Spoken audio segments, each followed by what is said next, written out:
If you're new to jazz guitar, sometimes the world of addressing each chord on a standalone basis can be overwhelming, and don't get me wrong, that is cool and it's worth checking out, but quite simply it's better sometimes just to use the blues scale instead of arpeggios all the time, or at least in conjunction with some of that material. What I'd like to teach you today is kind of a simpler way to look at the 2-5-1, which is great if you're new to jazz. If you know what a blues scale is, then it'll be a fantastic first lesson to get into improvising. If you're looking at a jazz standard like Autumn Leaves, which is full of 2-5-1s, then hopefully this approach will give you a simpler method and an easier way to get into the jazz guitar world. So let's get into the class. Hey everybody, Jamie Holroyd here, helping you learn jazz guitar. Welcome to the channel. If you're new and you want a structured guide to jazz guitar, then please check out the link below to my free beginner jazz guitar course. So what I'm going to be talking about today is basically a 2-5-1 in the key of B flat. So we've got C minor 7 for one bar, F7 for one bar, and then B flat major for 2 bars. Okay, so it's going to be C minor 7, F7, B flat, and then maybe a B flat 6 or something. So traditional jazz education says that you've got to use arpeggios and scales over each one of those chords, and that is really great and worth checking out, but we're just going to be really dealing with a couple of different scales today. All the scales and examples that I'm going to play are basically on the PDF that comes with this lesson, which you can check out via the link below. So the scales that we're going to be checking out are basically a minor pentatonic scale.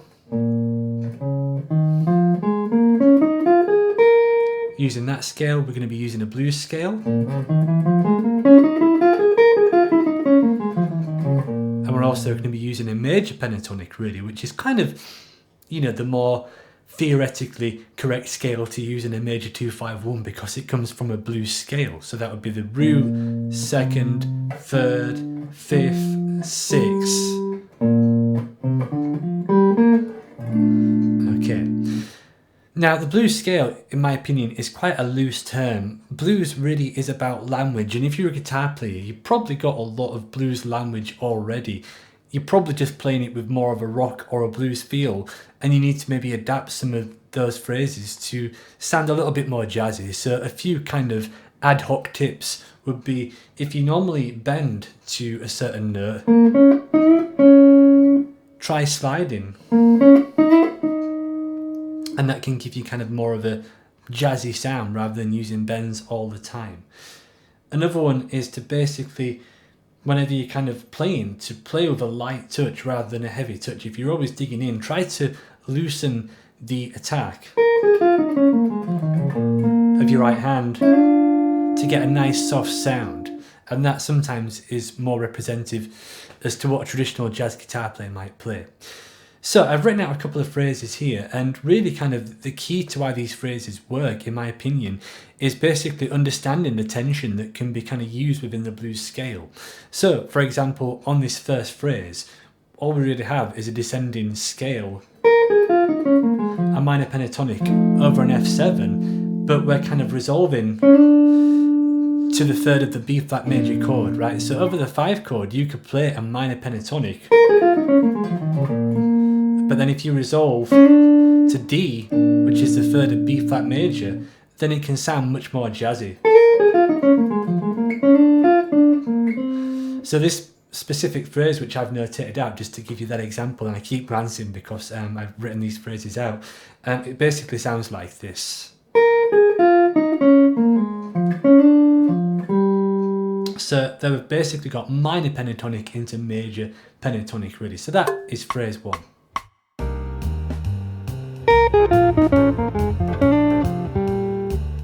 Now the second example basically starts a bar ahead of when it comes in. So this is really getting to the rhythmic aspect as to what makes a jazz phrase. So we're kind of playing into a chord basically. So this phrase sounds like this. So kind of a mix of minor and major pentatonics really, starting on the 5th of the chord, the B flat major, and then going into the F note, which works great because that's the 11th of the C minor chord, which is playing into right. Following that, we've got this little riff which sounds like this. This is over the F7 chord.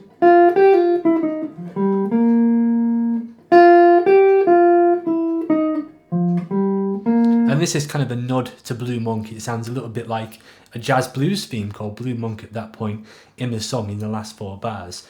So that phrase starts on the tonic, blue note from the blues scale, then to an E flat. And this, once again, it's working that tension over that 5 chord, so that you basically got the E, all the tension notes, the blue notes, and then resolve into like the root, the 3rd, the 5th, etc., that kind of thing. So that phrase in its entirety kind of sounds like this.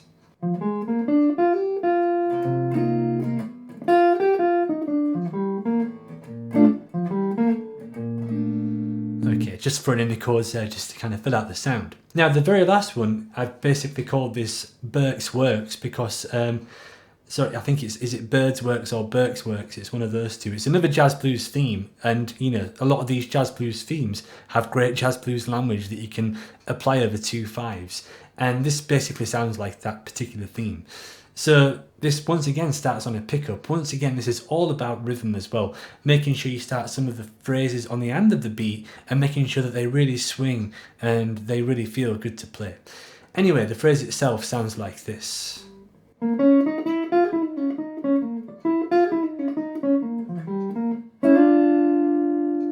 So, getting very bluesy and very gritty with this. So we've just got a repeated phrase twice, really, and it's basically based off kind of the blues scale, isn't it?